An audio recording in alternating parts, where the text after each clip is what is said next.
Okay, we're going to take a look at some ancient and prehistoric burials. Maybe some of their significance and some symbolism into them. Maybe some continuity between them, but then also offshoots and strange things that you see in burials. So let's take a look at this. Starting from one of the neater ones, here's a royal Mayan burial. It's the tomb of the Lord of Saipan in Peru. He's a nobleman, and slaves were buried along with the dead ruler to serve him into the afterlife, and also some of his entourage. Now, strange that we see this back in a lot of the ancient burials. Even in Sumeria, you see where it seems like the entire hierarchy and royal entourage and king's servants and everything are all buried along with them. Shortly after, I think everyone changes that idea in every single culture because they realize they probably lose too much of the knowledge and the help that keeps things going on. It becomes too delicate. You can lose a lot and get shifted back and cause a lot of problems if everybody doesn't. And if, or what are we to believe, that all of these people already had children or whatever that were already under them, and so during this time they would uh, have trained the other person well enough, and of course they were cognitive as equal to or better than themselves to take over the job. Well, if that didn't actually, somehow happen, then you could have a loss in that area. A few losses in a few areas could cause a lot of problems, and in an early people, it could really cause a collapse. Let's take a little bit closer look at this, and then we'll start looking at a few others. I want you to denote the rusty color of everything that's in here, from the slight powdering of red ochre that was over everything. And indeed, these people, just like many of the Cro Magnon burials all the way through to Egypt and the Canaanite burials and stuff, show an essence of this. And that's a strange correlation that all these one commonality of people seem to have that gets lost real quick. And it's even shown in art and painting, where it seems like everybody's painted with the same color, from Greeks to Minoans, Etruscans, Egyptians, but also these Mayans. But yet the nobility seem to be a lighter tone, perhaps just kept out of the sun. Yet these people don't have the ability to be as light as that person. And it's always been a strange point out, but these burials, one thing to denote here about this is right here, you'll see faces. There's 1, 2, 3 slightly hidden, and 4 poking out of right here. And people have noted a long time ago that these have blue eyes inset in them, and it's a special stone. It's not the turquoise that apparently comes from far north, and it's not the blue that's inset into here. Someone has counted this thing or given a projection, because they don't mess with it, and it supposedly has over 4,000 beads in it. And I'm not sure if that's not just the blue individually made beads with holes running through each one of them, strung along in this necklace. It's a symbolic sun symbol. If you'll look at it, it's bright and that almost red ochre color, and then it has white streaks with red streaks that come out that are outlined with white. It's quite unique and something special. It has gold inset eggs over his eyes.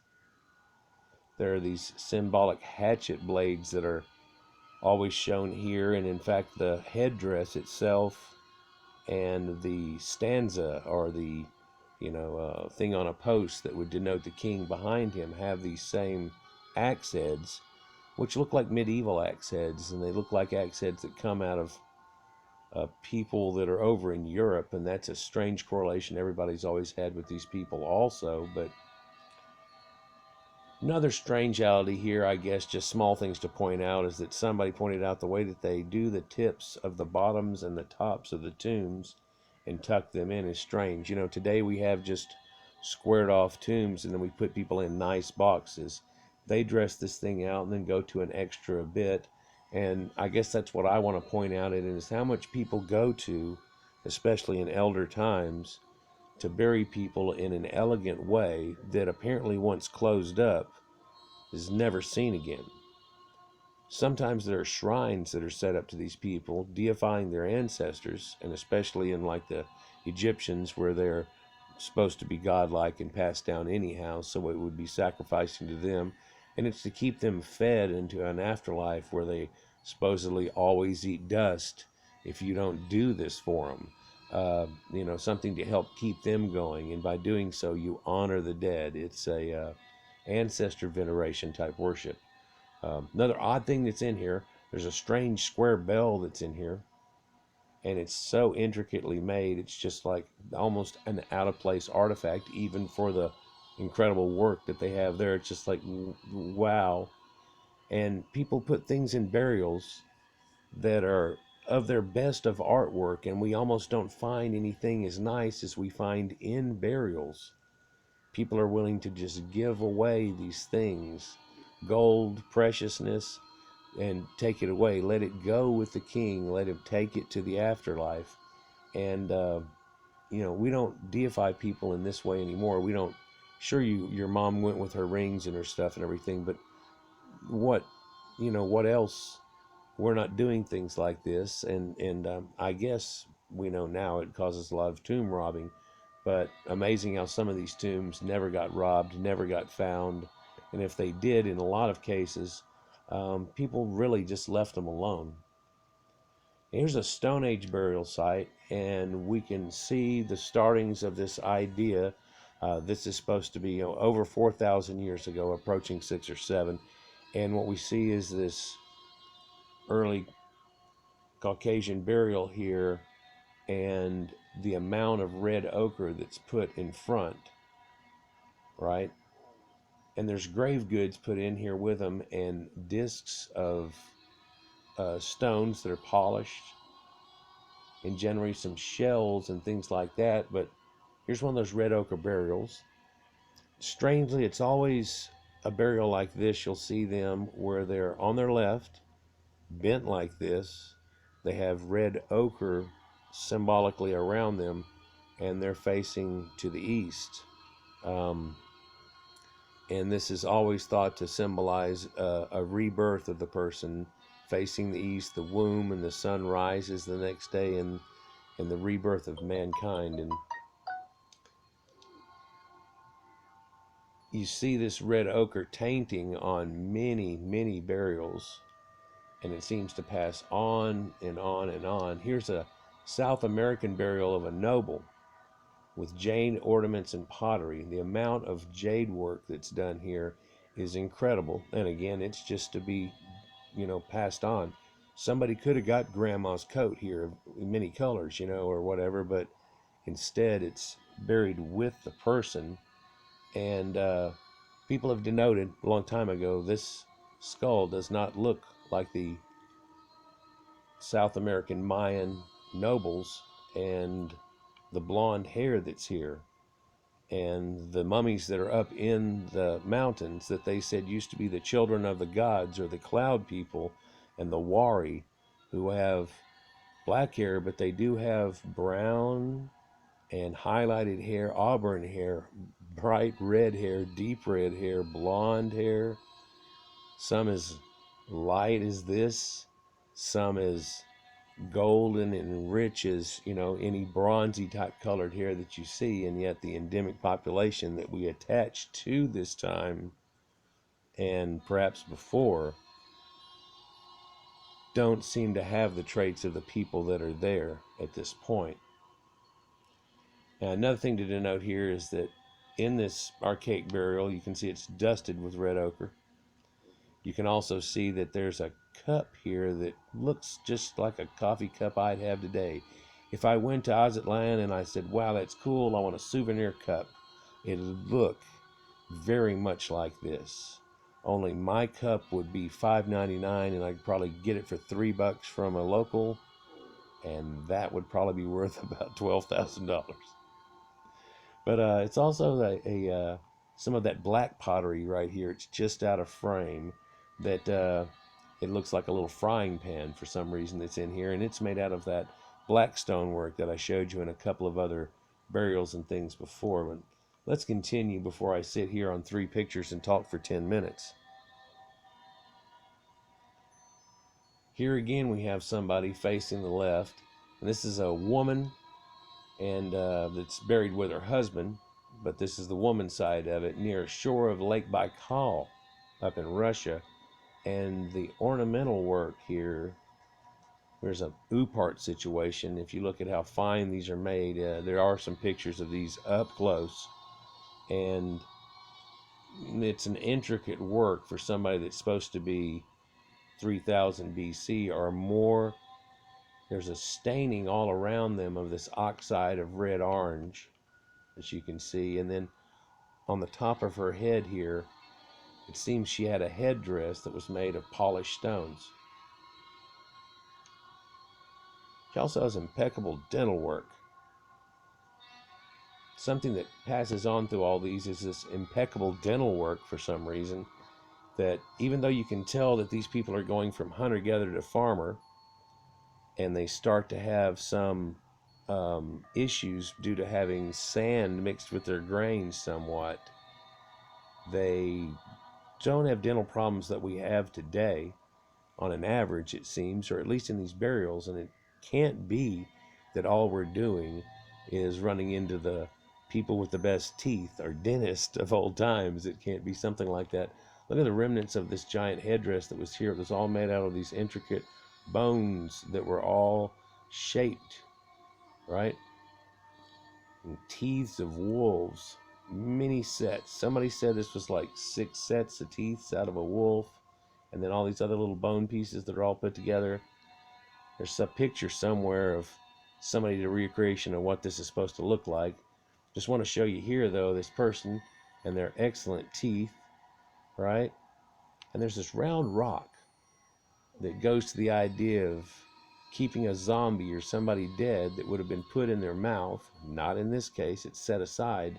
But people denoted that somebody had thrown this rock and busted this skull wide open here in antiquity, perhaps, and it doesn't make any sense way after the fact of the burial, and that's the reason that it looks like that. But there's a child next to her here, and this burial is up in Denmark, and it dates to 4000 BC, a little over 4000 BC. One other thing, I don't know if you can catch it in here, but the wide birthing hips of this woman, even though of her stature, denoting that she's definitely a mother. And they said that's the mother of this child. Sometimes they even, believe it or not, question the fact if that's not the child of that mother when they put him with burials. I mean, it could be in with grandma, and they could have family type concepts too, but Denmark, though, Red Ochre everywhere. Here's a burial group here that's in the Green Sahara project that I did a video on, and it shows a family that's passed here, and whenever they do a family, they'll face into each other quite often, and they'll be in these poses of love where they've got their hands together. And so it always looks somewhat, whenever you see these, to be some type of tragedy that happened, because here's a mother and an almost full-grown child and the father, and they all seem to have died at the same time. Or they put them back and repeatedly buried in the same spot to enact this idea. But the way they look and they see the bones set out, it generally looks like it was a tragedy. Quite often they try to blame this on sacrifices and things, but in most of these cases it looks like that they had just died together, perhaps sickness, illnesses that were passed through a family. But again, excellent teeth. And these are Caucasians. The slender nasal slit that's here and all of the cranial data that goes with it, they've run DNA and stuff on them now, and these are people that predate the Tuaregs and Berbers of North Africa, who have ended up becoming the Moors and Mauritanian people, and the Amazigh, the people that are around that range. And this is the Green Sahara project down in Central Africa, what would be buried up under or somewhere in the middle of the Sahara Desert now, which way back at this time wasn't there. Then they call it the Green Sahara for a reason. They know that there are many places through there, and as it dried up, it became slight oases. Due to rain, those oases kept water and allowed people to move around slightly. But now that there's no rain for so long there, there's not, a well has to go so much deeper, and it's just really dried up into a desert that's long, long gone away and hiding a lot of secrets. Showed you a story about the Atlantis thing that could put it into there, and the ancient Greek maps, which really don't show anything once you touch the Sahara and below it, no sub-Saharan African at all, but it shows the Nile bending around and coming off the Atlas Mountains. Not that that ever was possibly in effect, but it kind of shows you where they thought they came from and things happened, and it also mentions Atlantis and that. This is a neat Chinese Zhou Dynasty tomb. It's filled with grave offerings. I guess a good thing to mention about this is that nobody loots these tombs over here. These people have a respect for their ancestors. Lord knows what would happen to people if they tried to loot tombs and someone found out about it. But there are little horse statues here from when horses are first utilized in Upper Mongolian China and stuff, in these early burials. And these statues could be worth $10,000-$20,000 a piece, but yet are not touched. And you can see even recently there's been some china put in there as a sacrifice, but kind of neat. A little bit of red ochre here in two piles, covering some vases that ate into the bisque.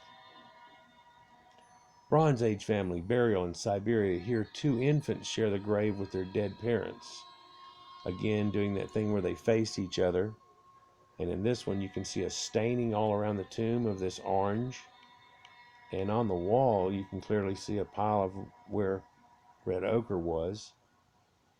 One of these pots has red ochre mixed with vegetable oil that seems to be the cooked fat out of an animal, which makes it soluble. And when you put it with water and mix it heavily, you smear it all over your body, apparently, in ancient ceremonies.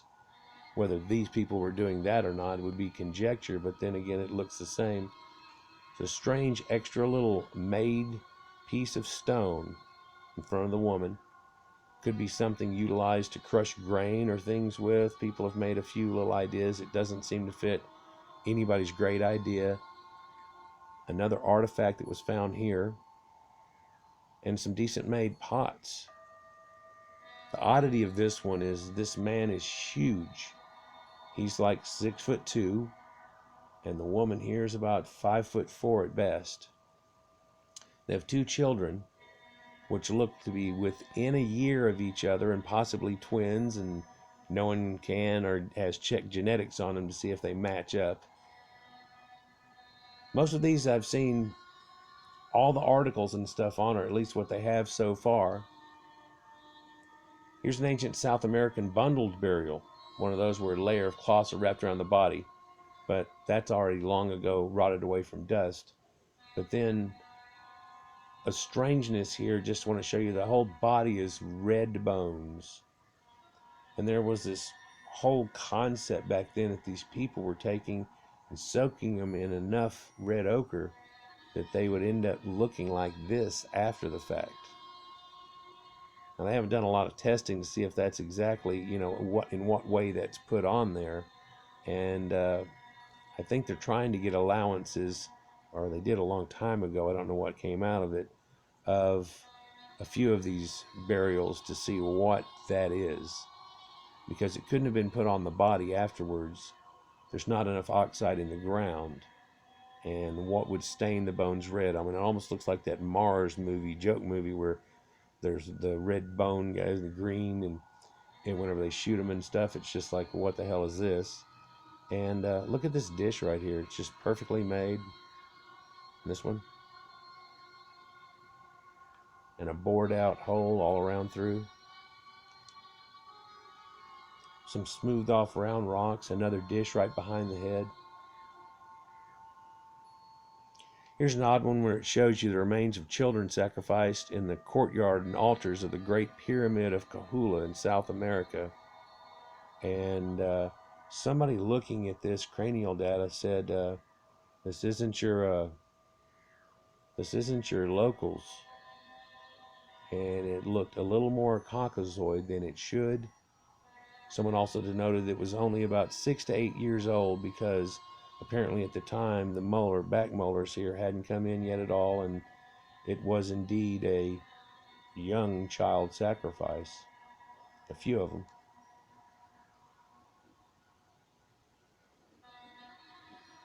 Things people just mull over quite often. Here's a Chinese general that was buried with his spouse, a princess, with all of his regalia, and all these small ampules and bottles. And up through this area here, you find a strange burial or two every once in a while. This mimics what we know of now as an Aryan burial, where they have a lot of horses symbolically buried with them. It's something that seems to go with them. But this is again in Chinese royal tomb. There are 5 inside this one room. The bodies weren't like eaten. This isn't the skeletons of them. They were all put in there solid, total, right? They denote offerings all in front of this, and he's pointing at them now, talking to her about them. But in here, there are 2 horses, and these are the remnants of what was supposed to have been symbolic chariots that you would be in, and then this would be the yoke. And this is a horse here with his head put behind him, a horse here with his head put behind him.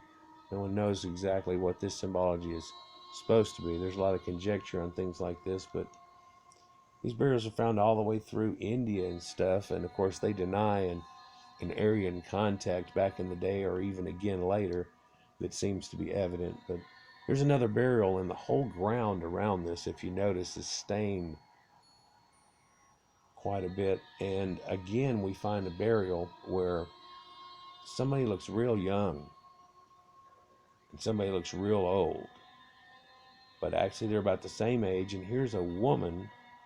So it is kind of strange to have so much graphic difference between a woman and a man in one certain area or any walk of people. If the men are generally 6 foot tall, the women are generally 5'6" or more. If the men are only 5'6", the women are about 5 to 5'2", 5'4", and rarely you'll find a woman almost the same size as a man. And sure, you'll have a few that are taller, and there's variations on the theme. We're talking about averages. When you look at something like this, though, this is a woman again that's barely 5 foot, and a man that's over 6 foot tall.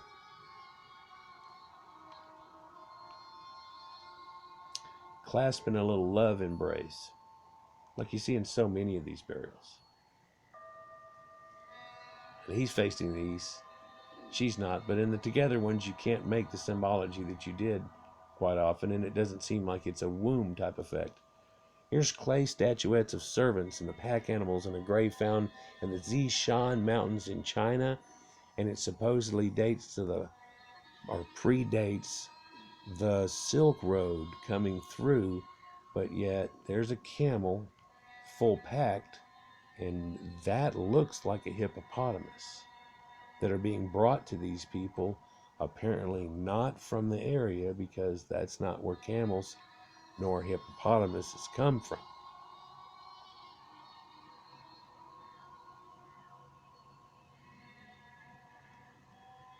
Clay servants all in a pile. I've seen it just about all these sites. People will have a lot of papers written on them. A lot of people that do archaeology, they'll pick something like this and just write a paper on them. Some of these they'll write dissertations, long papers, about 16 pages on this place right here, and the burials and concepts and things that go along with it, and da-da-da, and so many back references to where it'll drive you crazy. Note that there's red ochre staining all around this too. And these are sacrifices found behind a tomb. And what's weird is all the little positions of the bodies are cut out for the stone, almost like they knew exactly how they were going to lay whenever they put in there, and then they put them in there, to the point that this guy's arms form this little shape, and these little shapes, and one is face down, one's missing his head with a stone there, got a rock in his mouth, missing a part of her mouth, and wasn't in the burial. Don't understand what the symbology of this is, why somebody would think this had correlation, but there are oddities. I mean, look at Egypt and how they pulled out their brains and stuff and things, but it leads us towards an embalming type thing that we still do today and embrace. Look at this, horses and chariots of the Caranova burial excavation, again buried with horses, and the jade work that would have been around. Now what's neat here is this is like in that other picture where this is the remnant of a chariot, a real one that's just rotted away to the ground and formed this little pile as everything's been covered with a layer of dust. And you can see the wood, instead of petrifying, is rotted away, leaving only the iron pieces that are here of the rim of the wheels. Oddity here, double rims on either side. Cool. Are they spinners? No, they didn't have spinners back then. Hey, but somebody could have done that. They could have made one a little smaller. You reach over and go whiz, you know, or put a weight at the bottom of one of them, lube it enough, and it would just stay still like those gold rims now. No, they didn't have that technology, but what they did have were horses and chariots.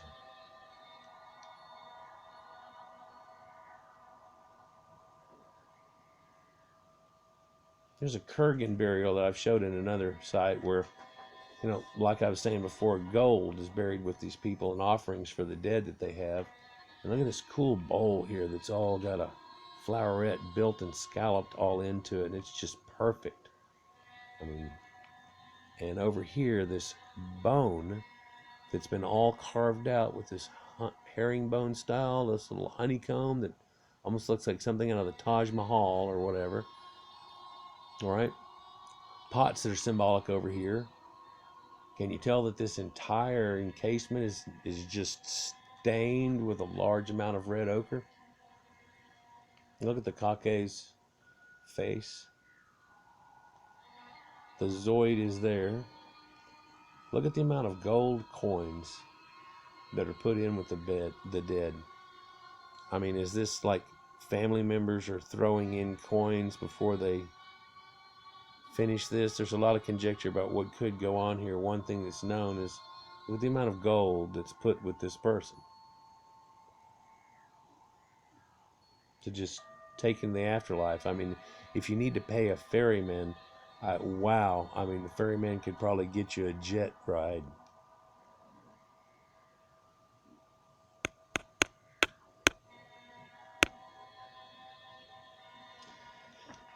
These are the looted royal mummies in the tomb codename of KV35 in Egypt. The body on the left was once suspected to be that of Queen Nefertiti, then not, then back again. Then they realized that it is the mother of King Tut.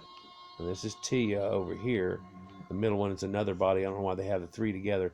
These were looted in antiquity. They even dug into the body and got the charms out of them, everything.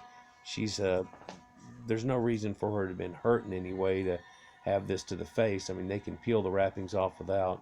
A thing of note up here is her, you know, brown hair, long, wavy hair, Caucasian looks and things. But the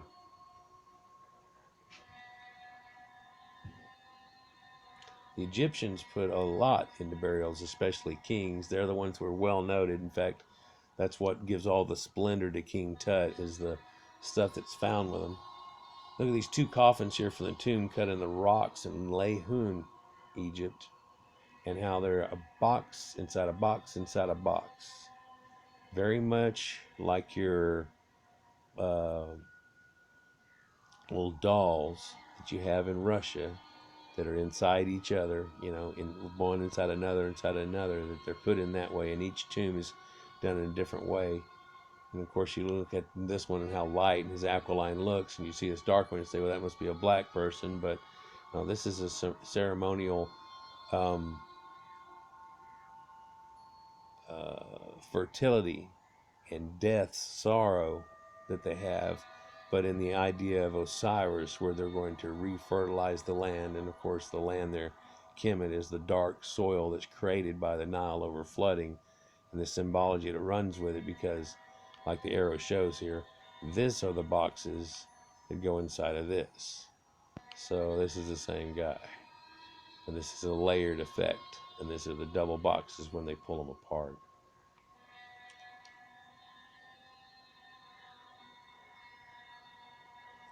Quite neat. Other times you'll find things like this marble family tomb dated for the Thracian Roman period, and it seems that the bodies, or at least by the time we found them, were just a disheveled pile of bones that you would have to go through it intricately, and you could say there's about 14 people here, but there's only 11 skulls.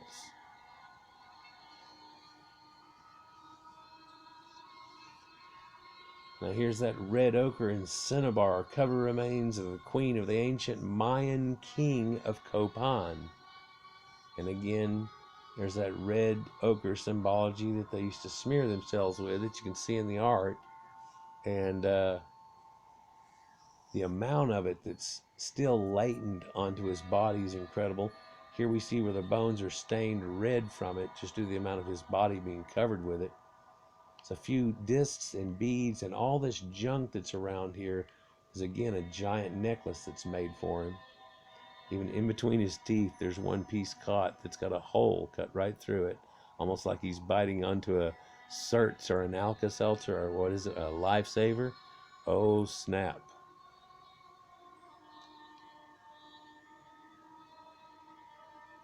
Red ochre. Man, red ochre. 1st century AD Mayan royal burial, and he's got a pan over his head.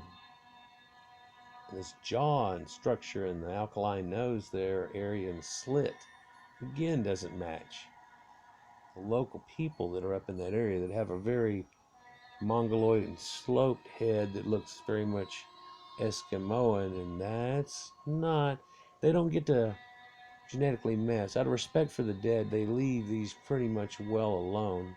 Here's some stone coffin burials from the Merovingian burial ground in Somme, France. Now, these are the people that are suspected to be in the, the tales of Jesus having an extra bloodline, and all the movies that Brown has made here that go along with all of that and show attachments. And indeed, there's some incredible archaeology and finds that are in that. There's also some loose attachments in there that kind of leave that to be really kind of looked at as being, you may be jumping a little too far. A lot of people won't go with the idea, but I do see a lot of it. Here's a strange thing I want to show you, is a burial that you can see. It's Mesolithic age burial. 2 young women sacrificed to appease the gods, they say, and you look at this, and the amount of necklace and shell work still attached, right? And on puka shells that don't quite come from the area, and the amount of shells that are around the bodies. And they have hooked these girls up to where they're just beautiful and nice. Now, they're expected to be virgins. No one can really tell, but they say the age here looks like early teens, if not under 20 years old. Molars identify as that. The hips aren't splayed from apparently having any childbirth and stuff. And so it appears that that would be the case. Look at the delicate bracelet of puka shells that's also on her wrist, right? And above their heads, encasing them, which you can barely see the tips of, are quite a few giant elk antlers that are all bracing over this, protecting them so that they can be given to the afterlife. You know, it's strange you have these burials where these ancient death cults seem to have this idea that they have to kill somebody to appease the gods, that there must be a sacrifice, that God wants your women. God needs a woman for some reason to replenish the something. You have to do, God's gonna, just strange ideas and conjecture can come out of this, and I could go off for hours what people have thought about concepts or even what they say about burials like this, but let's go on. Here's a moche, human sacrifice, excavated in Peru, that can clearly denote that it was a sacrifice put in there, but put in with a lot of things. Now, one idea I do go with the concept of maybe why they do this and what there is that these people are symbolically trained to go and speak to the gods when they die. Okay? And so what they do is they get them all set up so they know how to make it to the afterlife, and then what they're going to ask the gods to do for the people. Hey, could you make it rain? Or all these type of things, especially with droughts or, ideas like that this is to appease the gods. But more than that, this person is not just going to have his heart pulled out and rolled off a cliff. This person is going to be a representative to go and talk to the gods. Again, just swathed with red ochre here, and a few jars here just contain it also, and then a lot of other containers. Here's for your big journey. Take it to them. Take some alcohol to them. Take some stuff so you can appease them whenever you get there. Do all of this and try to speak to God on our behalf, and then they kill the person so we can go talk to God, which is now seen as totally just incredibly archaic of a concept. But of course, not too long ago, people were doing strange things. I mean, look back at Bible stories and you take it back from there and you look at things like this, and as we drift farther back, you can see some intelligence and some concepts, but you also see some weird conjecture. There's a prehistoric burial of a woman adorned with gold and other metal ornaments, and fine little bracelets of gold. Fine little bracelets of gold. Nice little gold rings still on her fingers, and this bracelet around your upper arm that apparently had these bangles of gold discs, look kind of like little warbled eyes, and a tasseled piece that has that green jade type effect onto it. Again, almost perfect teeth, but the whole place is covered in a little bit of red ochre, if you notice. Here's an ancient burial of an infant, and then they've put their head in a pot to keep it safe, and so it wouldn't get crushed over time. Infants don't have a fully formed skull, and this can't be more than a little over a year old, they say, 2 at the most, and it died in infancy. And for some reason there's a round rock and this warbled stone set right on where the child's pelvis was. No one knows if there's a problem with that or what happened. But also these ivory necklace here that's on this child that on a human, well, on an adult would look normal. As small as this baby is, this is a necklace of little spears and of ivory with little holes drilled through them. You see that little hole drilled through it? And it's like a little necklace of ivory that would really kind of look normal, like a little cave bear teeth thing on a normal sized human. You can see how small this infant is. In fact, here's a little cup, so you can see the size of the infant here that's buried. Here's the remains of a nobleman buried with a child. And here's one of those ones I tell you where they say because she doesn't have it up, this may have been her servant, and or she was a nanny and they killed the nanny to go with the baby child that was a noble. It's entirely possible this thing went on, that the nanny had to go in the afterlife with the person. She is facing the east, but he is in a fetal position, she's not. Human remains in a Roman catacomb again in Malta, which apparently had been gone through in antiquity, but a shaman buried in a wooded bed, offering food and weapons. By the way, this skull, if you ever got to look at it real good, is an elongated skull. extremely elongated, and the mouth is all pushed out and down. I mean, people, and the eye sockets look a little too big. People have said this is like a gray alien or something, yet he's buried with all this incredible stuff here. You know, little harpoons and spears and rope that's still workable. Other bones from other people are here, so there's apparently something else that's gone on. And an ancient bowl. Here's a person's skull. So it seems kind of crazy. Look at these coffins here in the Valley of the Golden Mummies in Egypt, how they just collapsed into the ground pretty much. There's no way to get those out of there anymore. The only time you'll ever see them is somebody going in and taking a look at them, pretty much like we're doing there. Here's an excavated burial ground of the ancient city of Wycliffe, and look how they've excavated out in between each one of the plots. And instead of normally seeing burials where you would maybe have to walk around looking down into pits, that you can walk around them like this.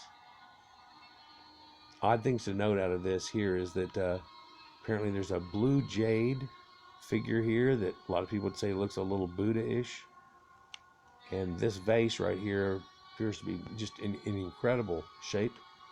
And this child right here is cephalatic, or has a large cranium for a child, very much a hydrophobic type of head on him.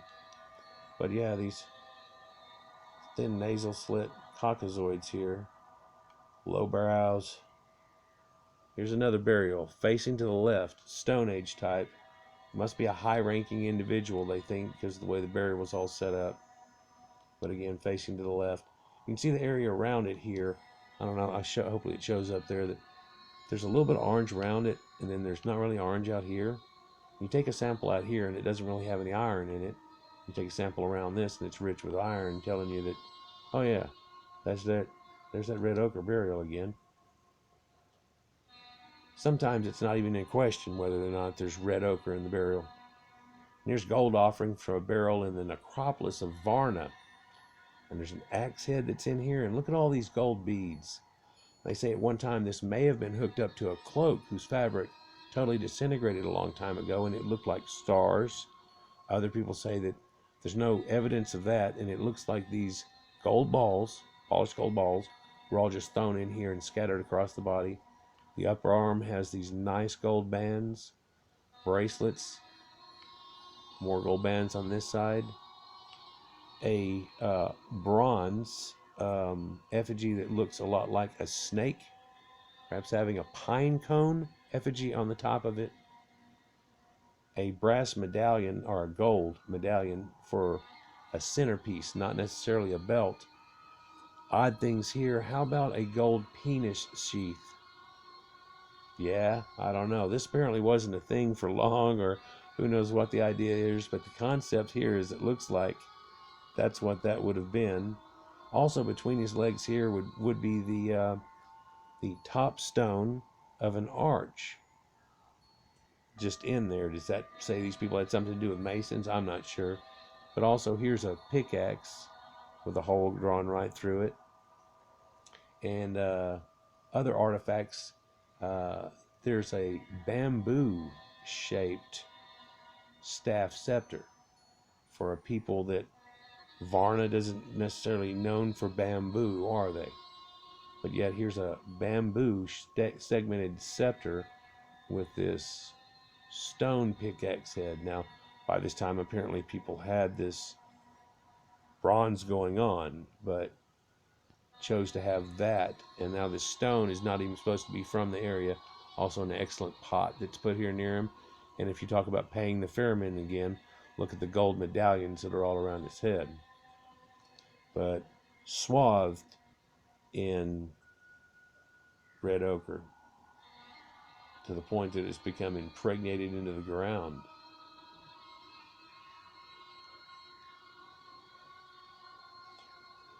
Some amazing burials from back then. I just thought I'd go through this and vamp over the top of it after taking a look at it. Enjoy.